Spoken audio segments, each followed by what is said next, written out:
പരിശുദ്ധമായ ഇസ്ലാം കളിയെയും വിനോദത്തെയും ഒക്കെ എങ്ങനെയാണ് നോക്കിക്കാണുന്നത് എന്ന ഒരു കാലിക പ്രസക്തമായ വിഷയമാണ് ഇന്ന് സംസാരിക്കാൻ ആഗ്രഹിക്കുന്നത്.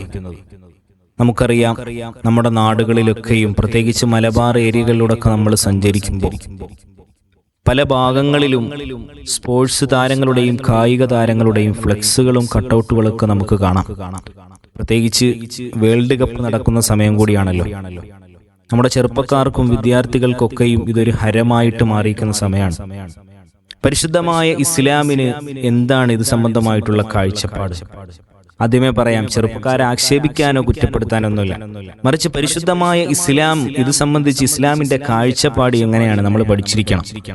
പരിശുദ്ധമായ ഇസ്ലാം എല്ലാ കാര്യങ്ങളെയും ഹറാമാക്കുന്ന മതമല്ല, എല്ലാ കാര്യങ്ങളെയും ആക്ഷേപിക്കുന്ന ഹറാമാക്കുന്ന മതമല്ല പരിശുദ്ധമായ ഇസ്ലാം. മറിച്ച് ഇതിനെല്ലാം വ്യക്തമായ നിലപാടുകളും കാഴ്ചപ്പാടുകളും പരിശുദ്ധമായ ഇസ്ലാമിനുണ്ട്. അത് നമ്മൾ പഠിക്കണം. മനുഷ്യനെ സംബന്ധിച്ചിടത്തോളം മനുഷ്യന്റെ സൃഷ്ടിപ്പ് എന്ന് പറയുന്നത്, ഒരു മനുഷ്യൻ വികാര വിചാരങ്ങളൊക്കെ ഉള്ളയാളാണ്. അവനെ സംബന്ധിച്ചിടത്തോളം അവന്റെ ജീവിതത്തിൽ ഒഴിവാക്കാൻ പറ്റാത്ത കാര്യമാണ് വിനോദവും കളിയും തമാശയൊക്കെ. ഇതൊക്കെ മനുഷ്യന് അത്യാവശ്യമാണ്. നമ്മൾ മലക്കുകളെ പോലെയല്ലല്ലോ, വികാര വിചാരങ്ങളൊക്കെ ഉള്ള ജീവിയാണ് മനുഷ്യൻ എന്ന് പറയുന്നത്. ഇങ്ങനെയുള്ള കാര്യങ്ങളൊക്കെ അവന്റെ ജീവിതത്തിൽ അത്യാവശ്യമാണ്. പക്ഷേ പരിശുദ്ധമായ ഇസ്ലാം ഇതിനെല്ലാം ഒരു അതിർവരമ്പുകൾ വെക്കുന്നുണ്ട്. അത് ലംഘിക്കുമ്പോഴാണ് നമുക്ക് പ്രശ്നം വരുന്നത്. നമ്മുടെ ഫോക്കസ് നഷ്ടപ്പെടുമ്പോഴാണ് പ്രശ്നമുണ്ടാവുന്നത്. ഇൻഷാ അല്ലാഹ് അതിലേക്ക് വരാം. പരിശുദ്ധമായ ഖുർആൻ എന്താണ് ഇത് സംബന്ധിച്ച് പറയുന്നത്? സൂറത്തുൽ ഹദീദിലൂടെ ദുനിയാവിന്റെ ഒരു ആകത്തുക അല്ലാഹ് പരിചയപ്പെടുത്തുകയാണ്. ദുനിയാവ് എന്ന് പറഞ്ഞാൽ അന്നമൽ ഹയാത്തുദ് ദുനിയാ ലഅബുൻ വലഹുൻ വസീനത്തുൻ വതഫാഖുറുൻ ബൈനകും വതകാസുറുൻ ഫിൽ അംവാൽ. ഈ ഐഹികമായ ജീവിതം എന്ന് പറഞ്ഞാൽ, ദുനിയാവ് എന്ന് പറഞ്ഞാൽ അതൊരു രസാണ്, അതൊരു കളിയാണ്, അതൊരു വിനോദമാണ്. അല്ലാഹ് പറയാണ് വസീനത്തുൻ, അതൊരു അലങ്കാരമാണ്.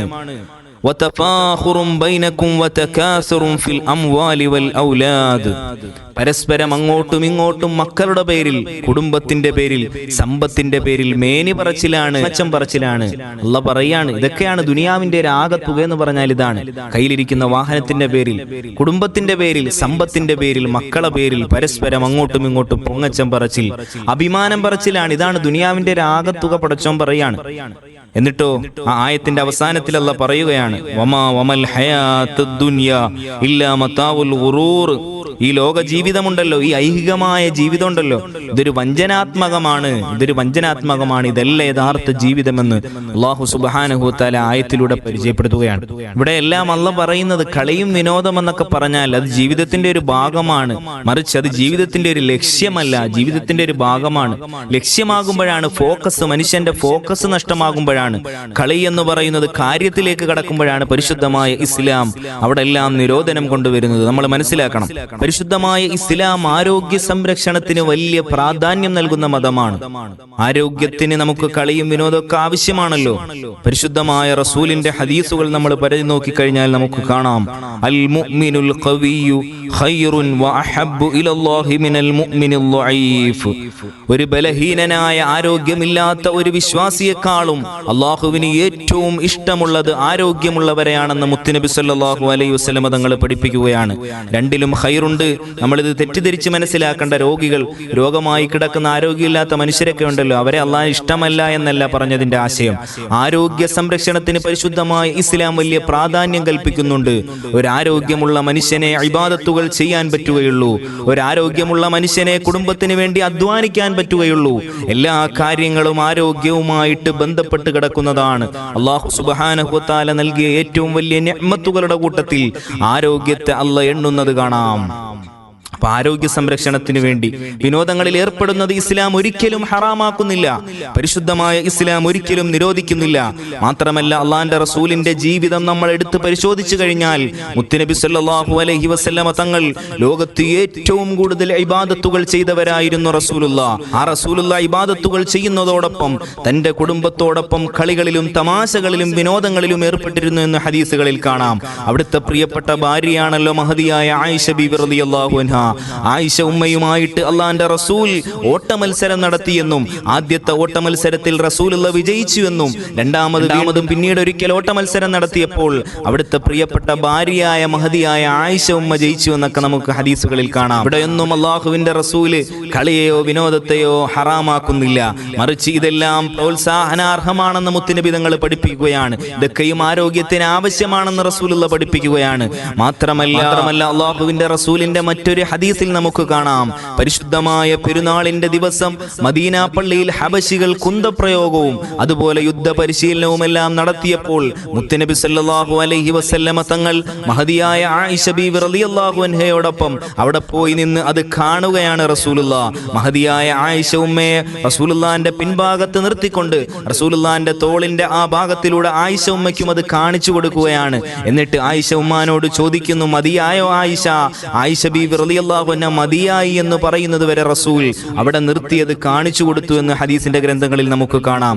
ഇവിടെയെല്ലാം മുത്തുനബി തങ്ങളുടെ ജീവിതം നമ്മൾ പരിശോധിച്ചു നോക്കുമ്പോൾ അള്ളാന്റെ റസൂൽ കളികളെയോ വിനോദങ്ങളെയോ വേണ്ട എന്ന് പറഞ്ഞയാളായിരുന്നില്ല, മറിച്ച് ആരോഗ്യ സംരക്ഷണത്തിന് ആവശ്യമാകുന്ന എല്ലാ കാര്യങ്ങൾക്കും റസൂലുള്ള വളരെയധികം പ്രോത്സാഹനം നൽകിയിരുന്നു എന്ന് ഹദീസിന്റെ ഗ്രന്ഥങ്ങൾ പരിശോധിക്കുമ്പോൾ നമുക്ക് മനസ്സിലാക്കാം. പിന്നെ എപ്പോഴാണ് ഇതൊക്കെയും ഹറാമായിട്ട് മാറുന്നത്?